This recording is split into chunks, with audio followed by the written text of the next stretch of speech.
Autoline Daily is brought to you by Bridgestone. For drivers who want to get the most out of their cars, it's Bridgestone or nothing. Dow Automotive Systems, improving durability and increasing design flexibility with Betamate structural adhesives at dowbetamate.com. And by Hyundai. Experience the 2011 Hyundai Sonata today at HyundaiSonata.com.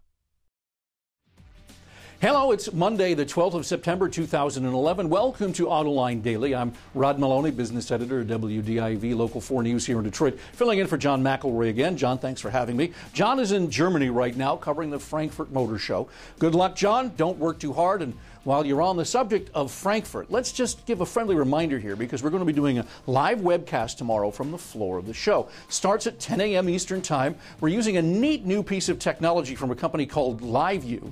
It's a portable backpack that allows us to move all around the show floor to bring you the latest, so check it out anyway. And now it's time to head on with the news. Now, Suzuki's partnership with Volkswagen just went from bad to worse. VW accused the Japanese automaker of breaking the terms of the tie-up by purchasing engines from Fiat. Suzuki denied there was a violation and is now seeking to end its partnership with the German automaker. Suzuki's chairman, Osamu Suzuki, is quoted as saying, quote, "We should just have a simple breakup and smile and say we weren't meant for each other," end quote. But it doesn't sound like it's going to be that easy. VW has already come out and said that it doesn't want to end the alliance and it won't reduce its 20% stake in Suzuki, so stay tuned for that one.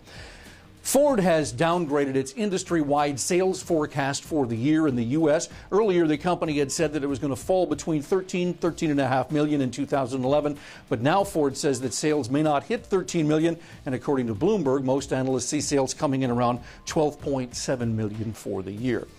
And maybe that's because there aren't enough cars to buy. Wards reports that inventory in the U.S. is still too low, with only 49 days of supply at the end of August. The Asian automakers are hurting the most. They only have a 35-day supply. Indian automaker TATA, which also owns Jaguar and Land Rover, is scrambling to find a new CEO today. Last Friday, Karl-Peter Forster quit the company after less than 2 years on the job, citing unavoidable personal circumstances. One of the challenges for the new CEO is going to be turning sales around at Jaguar, whose sales have fallen 6 straight months now. Now, I have a hard time remembering yesterday, let alone February, but if you recall, last winter at the Chicago Auto Show, GM pulled the wrapper off of a new Camaro model, the ZL1.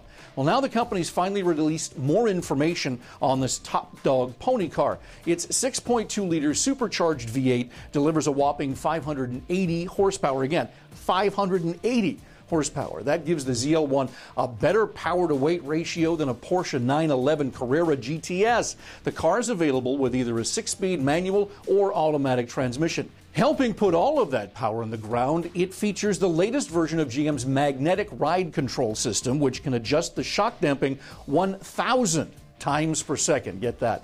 No pricing or availability information has been released, but you can expect it to be expensive, to say the least, when it comes out later.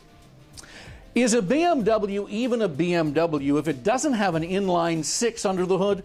You could argue one way or the other, but one thing is certain: V6s are strictly verboten, which makes this next story a bit puzzling. We picked it up from Autoblog, who found it on a 3 Series forum. Apparently, the Munich-based car maker patented a design for a twin-turbocharged V6. The application is in German. You can check it out for yourself. Just hit the link in today's show notes at Autoline TV. All I can say is there's some wacky stuff going on in this business right now. There's more than one way to recycle rusted-out old vehicles. An artist in Finland has found a way to turn them into art. Her name is, well, I don't know, here, just read it. I can't even pronounce that thing. It's up on the screen. But she's built a couple of massive sculptures out of cows. Why bovine? Not sure, but they're pretty cool looking. Well, coming up next, some of my thoughts on the UAW contract talk, so stick around.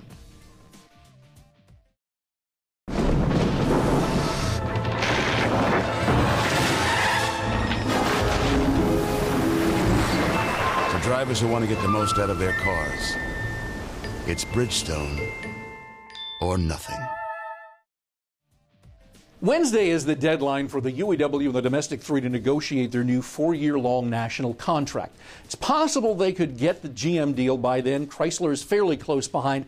They will not have a deal with Ford by then, so as is the usual practice, they will extend the deadline. Still, it's a good idea to remember that GM and Chrysler have no strike clauses as part of their bankruptcies, which makes it far simpler to come to terms.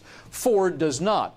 But that is not the reason why Ford sits in third right now. You see, there will be no strike this time around, as we saw 4 years ago. By its very construct, the strike is a nuance-free zone. The UAW used to use its strikes as a way to show, 1, that it's still around, 2, it can still shut the companies down on a whim, and 3, in the end, it can force its will, whether the true purpose is to gently step on a few toes or bloody a nose. Striking during a national contract negotiation often led to hitting a mosquito with a sledgehammer, done just because, well, it could.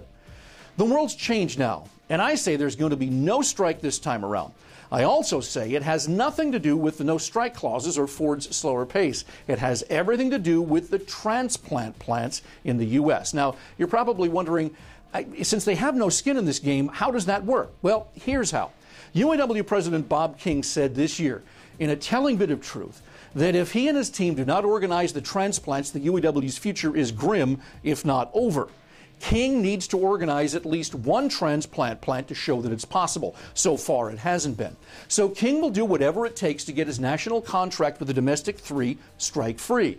This can show the transplant executive teams that they have nothing to fear from the UAW because it is willing to work with them to make certain the business thrives in the future.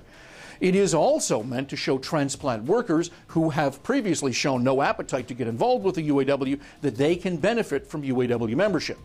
Now, inside the UAW, there are a lot of members and leaders who see this as a losing strategy. How do you convince transplant workers that their lives will be better and their pay will increase with the national union so willing to work with their management to make certain the business survives?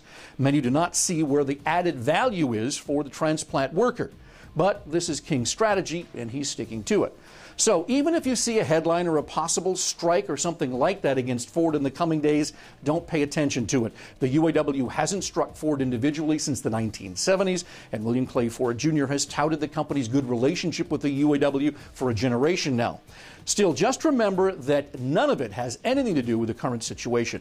Bob King is looking to Ohio, Kentucky, South Carolina, and beyond, where he sees thousands of potential dues-paying members in his dreams. Perish the thought of a UAW strike this time around. And that brings us to the end of today's show. Again, I'm Local 4 Business Editor Rod Meloni here in Detroit. Thank you for watching or listening if you downloaded this in the podcast version of the program. I'll see you back here again tomorrow, same time, same place. Take care.